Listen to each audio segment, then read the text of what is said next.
What's going on, everybody? It is your boy DJ McCree, Track Hemp ENT, and we're going to be talking about something that always comes up and people always talk about it, and it's pretty much the topic that's above. And it's hardware versus software. Now, the main thing that people like to argue is that hardware is better than software, and all day, every day. It's like an ongoing thing. And then same thing on that same note, that people always like to argue that hardware sounds better or different from software. Now, different, yes. Better, no. And even in the different and being and not being too difficult, different is a kind of a stretch when you look at it, because if you're talking about different, it's like different sounds, different frequencies and whatnot, because all frequencies are the same at the end of the day.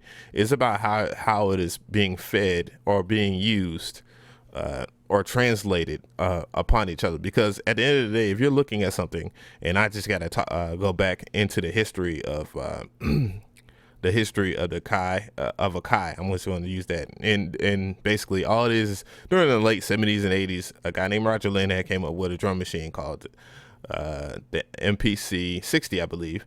And basically, what happened was it cut down jobs of like instrumentalists and people that actually played instruments and stuff like that, drummers and whatever the need be. It was kind of like the black sheep of modern day sound at that time, because people was able to make drums and make beats and make songs without the use of other musicians and stuff like that. So it was like a gift and a curse. So now we're in modern day times where we have that those days are darn near completely gone. You got people like me that actually own a couple of pieces of sound gear, or whatever I call it, outboard gear, or sound racks, sound modules, that kind of hold on to the glory days. There's certain things that I like about them, but I'm not going to say that they're better than what I do on the computer if I was to pull up a VST. I mean, there was a time during the early 2000s, basically right now, to where we're at right now, which is 2015, where you had back in like 2004, 2005 or whatever, you had things like Pro Tools, HD and whatnot, because the computer's processors at that time were kind of inferior, and it could not run a certain amount of tracks and certain amount of effects without the help of the actual the actual mixer and the actual setup that was built and catered to being able to record, so you can get that type of quality. That's not the case now. We're pretty much, we have multi-threading processors, and they're smoking fast. What's 2 gigahertz, 2 to 3 gigahertz, sometimes even better, depending on who you're at, who you are, or your knowledge of computers, and and if you know how to overclock.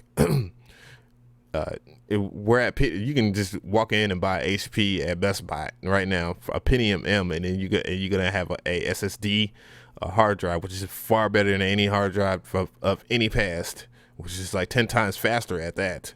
So it's able to read stuff. That's to cater to like 64-bit Windows and 64-bit OSs in general. So that means that you're able to use more RAM. So basically, we're at a point now that where hardware in general is almost completely obsolete, and it's just a matter of preference. I mean, you just got people got to deal with it, guys. It is what it is. I mean, but just thinking about like stuff like that, like, and then there's the other arguments where people say that hardware is like sounds better. It's just not. It just does not. It's impossible, and it's not impossible, but it's all about the knowledge. You gotta have the knowledge to be able to know that if something sounds big, like what makes it big. What sounds big, or what makes it warm, because some people always say that when it comes from the MPC or whatever, that it's warm, or something, or sound is deeper, or something like that. Those are arbitrary terms to music in general. If we're talking about the theory of sound, the autonomy of sound, you gotta know how to be able to create that, and a lot of that is just volume enveloping, aka compression. in saturation. It's just all it is. It is all it is at the end of the day, and a lot of people lack that kind of technical knowledge, because a lot of people, in general, that I see that give advice on YouTube and Facebook have not went to school, or probably didn't even pay attention if when they went to school for music or whatnot, or just flat out don't want to read, because it's information everywhere from a lot of intelligent people. But in general, when we're talking about stuff of that matter, I mean, the one true thing that kind of holds its case in what people actually say is that you can't bootleg a piece of hardware. True, you cannot. And that's kind of like goes against what the growth is of the amount of producers that we have now from back then. I think there's far more producers now than there was back in the 90s and 80s and 70s, 60s, because you literally had to go to school or know somebody that played an instrument or owned the drum machine if you couldn't have it, or turntables or whatever. So it kind of had its good and bad advantages, and like now, because now everything's almost, since the internet's around, everything's accessible. So I can actually sympathize with hardware users on that. But that was something that I pretty much contributed to the argument yesterday on the forum, or in the forum or whatever. So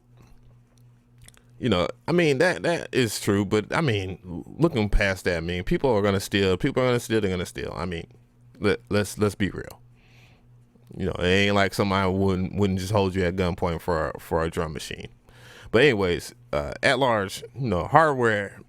When people argue about that and stuff like that, I was just like, dude, there's an OS is built inside of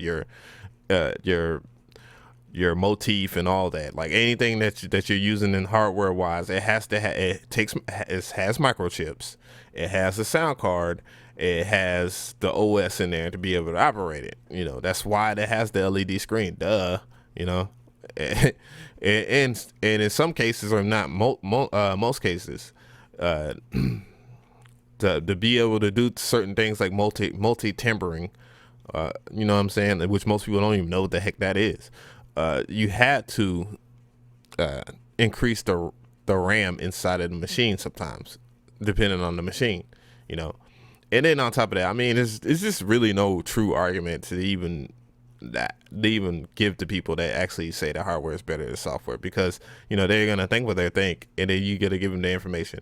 I mean, a prime example of somebody that just mixes it up, and just kind of looks past that is Jake One. I'm just gonna pull up Jake One as an example, which is like an incredible producer. He actually produced the song, the Matrimony song, that what's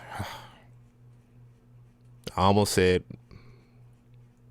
That's the dude that's on Maybach Music, man. Wale. Duh. There we go. He produced that song for Wale, which is like one of the biggest hits of the summer. It was probably my favorite song this year. My most favorite song, because it's so different from everything else. Everybody else is snapping and trapping. The world now, and not just Atlanta. But in all, he actually mixes up his hardware with the software. He uses software and his hardware. He still samples in the ASR 10. I mean, there's millions of ways to sample now. I think technology has evolved to where people have no reason to actually sound the same as each other. You can just do one particular thing and it actually be different. I mean, it is what it is, but people still do it anyways. But yeah, but he's an incredible producer for what it's worth, and he mixes up the both of them at the same time. It's just not all just hardware or whatnot. But yeah, and then on top of that, if hardware is so superior to software, think about how Akai has adjusted over the years. If they did not make the Akai Renaissance, which it might have been too late, too little, because you have companies like Native Instruments that made Machine, which is like a controller and a particular software DAW that works in unison together, and to be able to give people that are hardware heads the love that they feel that they want when they weren't in terms of workflow, so they don't feel like left out in today's modern society. And then Akai Renaissance did the exact same thing a little while later. It's too late, too little. I feel, but they at least did it, and they adjusted to using that. And the Akai Renaissance is supposed to be practically the same technical workflow of their older systems, but if you want to use it on a laptop, you can. And they have their own OS as well.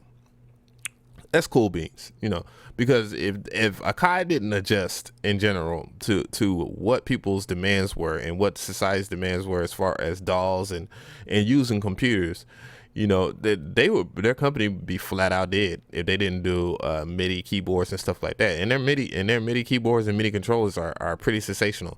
I mean, give or take that the MPD-32, which is what I own, still doesn't have a FL Studio template, and that's like one of the biggest mistakes. You could use the Reason template, but it's not 100% made for the program, like as as basic templates. And it has Ableton Live in there. That's kind of the thing. FL Studio is a black horse, and like a lot of these companies in general, and I feel this. I'm going to use this as a closing statement. They need to adjust to realize what people really want, and if they meet the demands of what people want. And this is just in business in general. As if how your community operates, and FL Studio is a huge community. We actually share a lot on YouTube, obviously, more than any other DAW at that. So that's why it's a DAW choice, and that's why they actually are doing pretty darn good for their company. They would make more stuff that was FL Studio compliant, because that can very well be a game changer as well. It can either make or break that company, and they need to kind of take that adhere to that, and just realize that you can't just Reason is this, Logic is that, Ableton Live is Ableton Live, and then FL Studio guys, well, we'll just do something. It'll work in there. Nah, you can't just do that to your you can't do that to your community, especially the community that thrives, the community that will spend money with you, and that's the producers. Producers are always spending money. They always supposed to give money. They always want money, and they'll spend their money. So, anyways. It's your boy DJ McCree. If y'all are watching this on the stream, I'll be back in a minute. If you are watching this on YouTube, leave me a comment, and subscribe if this is your first video. I highly advise you to watch other videos besides me talking and ranting. Even though I had some key points, but yeah. So it's your boy DJ McCree, and I appreciate y'all. And I'm going to cut to a break.